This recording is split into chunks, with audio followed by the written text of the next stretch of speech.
Laudetur Jesus Christus. Praised be Jesus Christ, and welcome to this live broadcast. We're coming to you from St. Peter's Square, and our Holy Father will be coming to that window we see up at the top right corner of the Apostolic Palace in just a few moments to provide us with the reflection on today's Gospel for the third Sunday of Easter, and to pray the traditional Easter invocation to Our Lady, the Regina Coeli. I'd like to take the opportunity to welcome all of you who are joining us for this live broadcast. We have some of you tuning in through our very own Vatican Media channels, the Vatican Audio Live Events app, or the Radio Vaticano app. We have some of you tuning in through the Vatican News web portal, our Vatican News English YouTube channel, and our Facebook Live feed. And to those of you tuning in through our media partners, a warm welcome to you as well.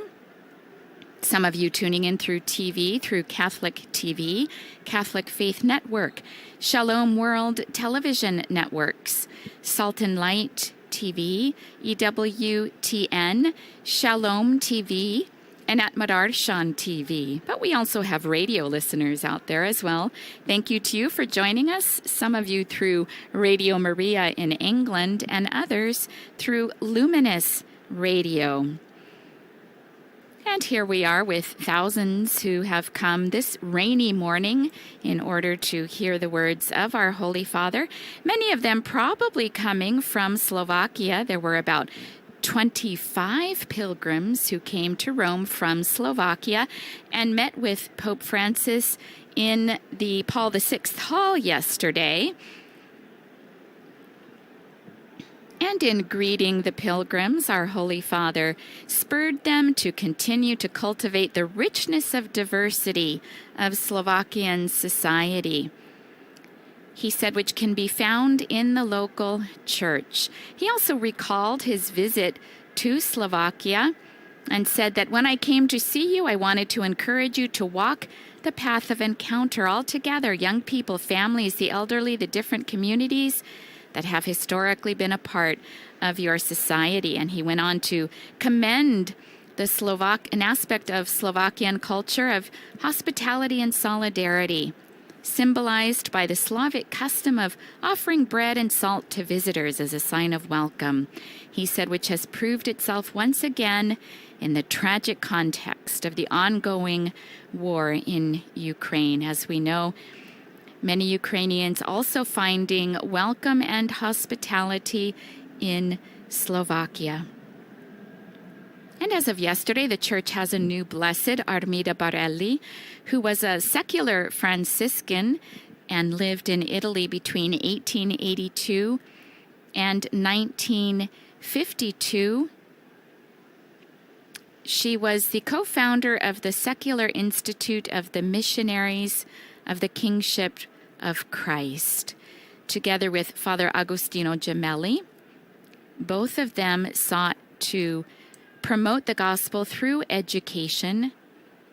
And as we know, Agostino Gemelli, founding the university in Milan, a Catholic university, which the medical school here in Rome at Gemelli Hospital, which also serves the Pope. The curtain has now been drawn back, and Pope Francis now coming to the window.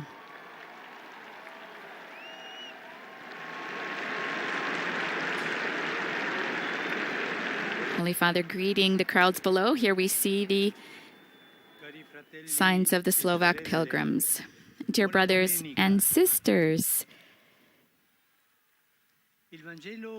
a happy Sunday to you all. The Gospel of today's liturgy recounts the third appearance of the risen Jesus to the apostles.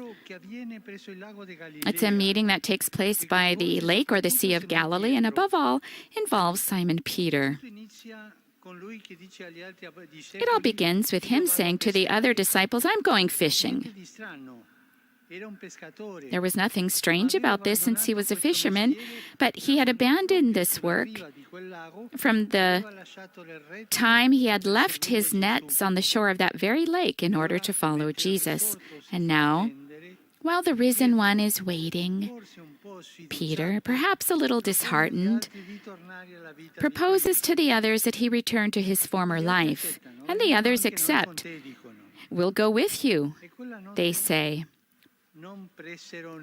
But that night they caught nothing. This can happen to us out of tiredness, disappointment, perhaps out of laziness, to forget the Lord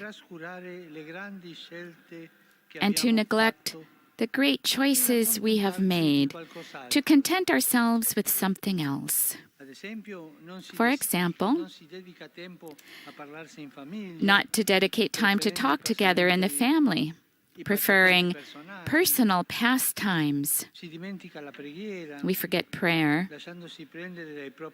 letting ourselves get wrapped up in our own needs. We neglect charity with the excuse of daily urgencies. But in doing so, we find ourselves disappointed. It's that same disappointment that Peter had with empty nets, just like Peter. It's a path that takes us backward and doesn't satisfy us. And what does Jesus do with Peter? He returns once again to the shore of the lake where he had chosen Peter, Andrew, James, and John. All four of them he had chosen there. He does not reproach them. Jesus does not reprove. He touches the heart always. He doesn't reproach, but he always calls his disciples with tenderness children. And then he invites them, as before, to cast their nets again courageously. And once again, the nets are filled to overflowing, the same as before. Brothers and sisters, when our nets are empty in life, it's not the time to feel sorry for ourselves, to have fun, to return to old pastimes. No, it's the time to begin again with Jesus.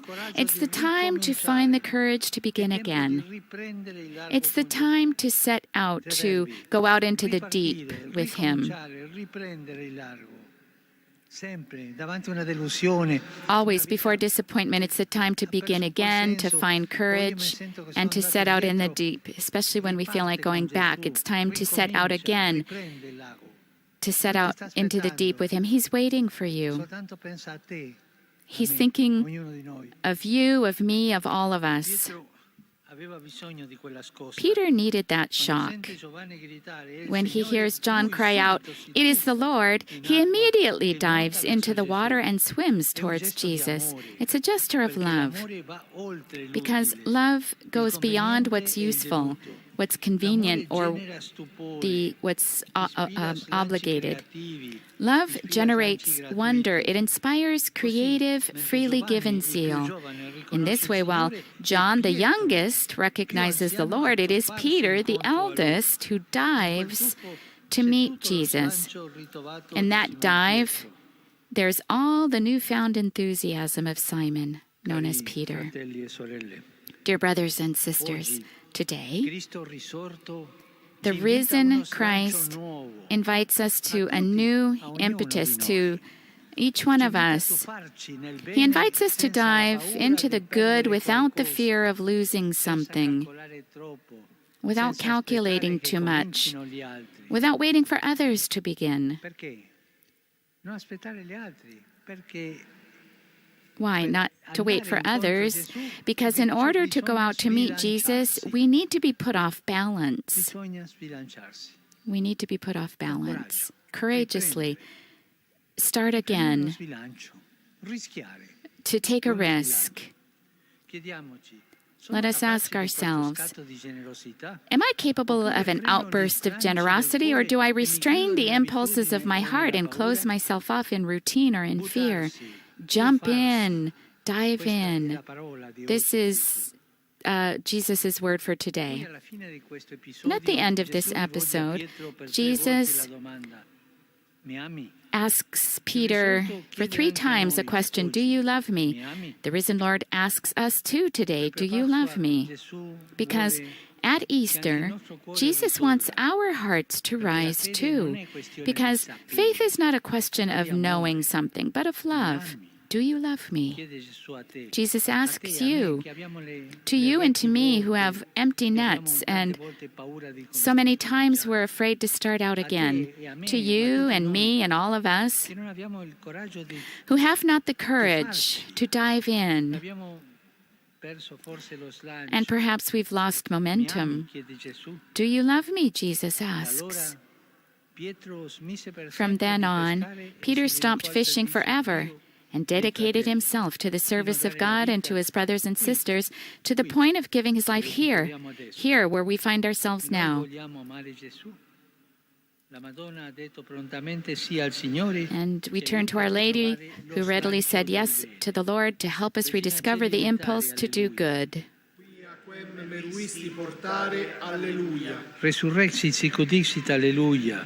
Ora pro nobis Deum, alleluia. Gaude et letare Virgo Maria, alleluia. Quia surrexit Dominus vere, alleluia. Deus, qui per resurrezione Filii Tui Domini Jesu Christi, mundum letificare dignatus es, presta quesumus, ut per eius genitricem Virgine Maria, perpetue capiamus gaudia vitae, per Christum Dominum nostrum. Amen. Gloria Patri et Filio et Spiritui Sancto. Sic ut erat in principio et nunc et semper et in saecula saeculorum. Amen. Gloria Patri et Filio et Spiritui Sancto. Sic ut erat in principio et nunc et semper et in saecula saeculorum. Amen. Gloria Patri et Filio et Spiritui Sancto. Sic ut erat in principio et nunc et semper et in saecula saeculorum. Amen. Pro fidelibus defuntis, requiem aeternam dona eis Domine. Et lux perpetua luce a Teis. Requiescant in pace. Amen. Sit nomen Domini benedictum. Ex hoc nunc et usque in saeculum. Aiutorium nostrum in nomine Domini. Qui fecit caelum et terram. Benedicat vos, omnipotens Deus, Pater, Filii, Spiritus Sancti. Amen. You see the banners and people are carrying, people from the United States, from Slovakia. Dear brothers and sisters, yesterday in Milan,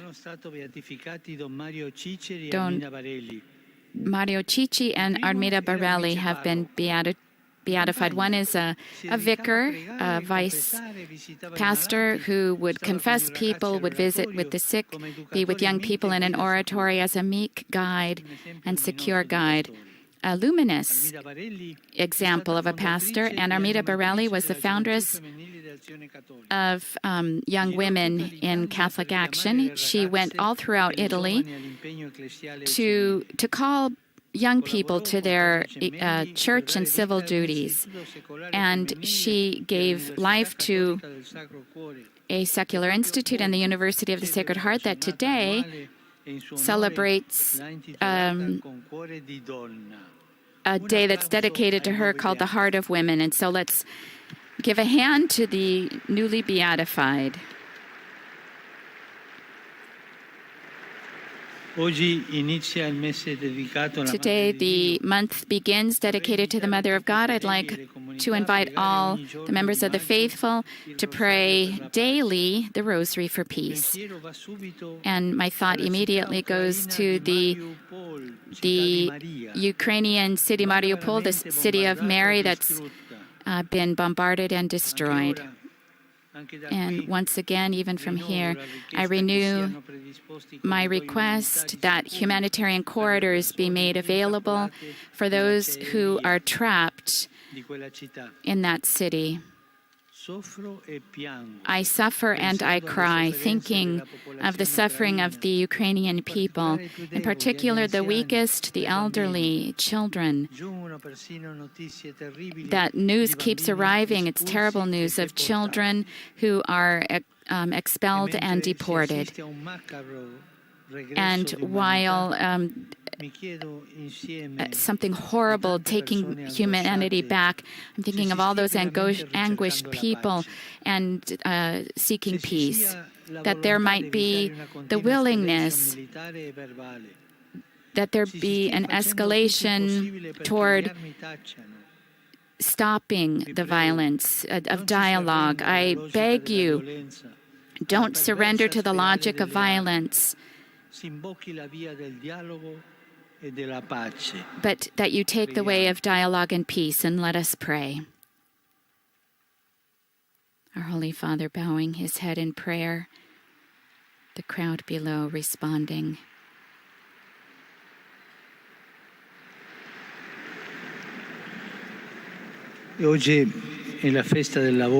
Today is the day for work.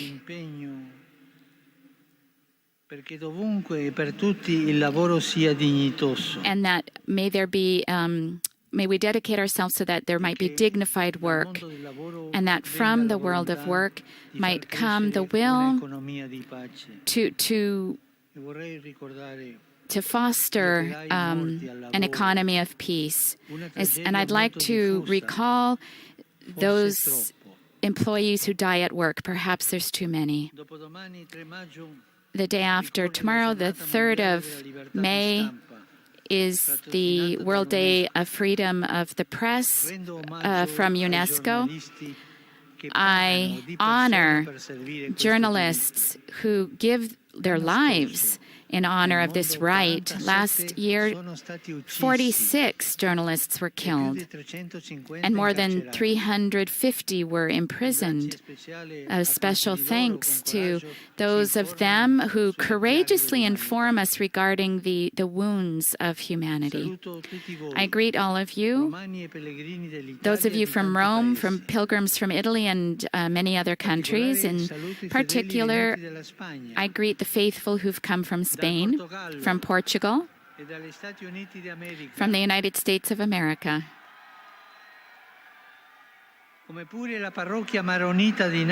Also, the Maronite parish from Nazareth and St. Rita in Warsaw. I greet he's greeting some students, and it sounded like a choir. A special thought, the Onlus Meter, who for many years fight against... he also greets those belonging to the Immaculata. Don't forget to pray for me. Enjoy your lunch, and we'll see each other again. The usual ending of our Holy Father to this weekly appointment with the faithful from Rome and around the world. And this now ends the live broadcast of the recitation of the Regina Coeli with Pope Francis in St. Peter's Square on this 3rd Sunday of Ordinary Time. We invite you to visit the Vatican News web portal, our Facebook page, Instagram, Twitter, and YouTube accounts, where you'll find coverage of today's Regina Coeli, as well as other Vatican and world news. We'll be back again live on Wednesday around 9 o'clock in the morning Rome time, when the Holy Father will lead the general audience here in Rome. I'd like to thank, on behalf of Vatican Media, all of our media partners once more: Catholic TV, Catholic Faith Network, Shalom World TV, Salt and Light TV, WTN, Radio Maria England, Shalom TV, at Madarshan TV, Luminous Radio, as well as all of our technicians in studio who've made this broadcast possible. I'm Sister Bernadette, and I'd like to wish you all a beautiful, blessed, and holy Easter Sunday, the 3rd Sunday of Easter. Laudetur Jesus Christus. Praised be Jesus Christ.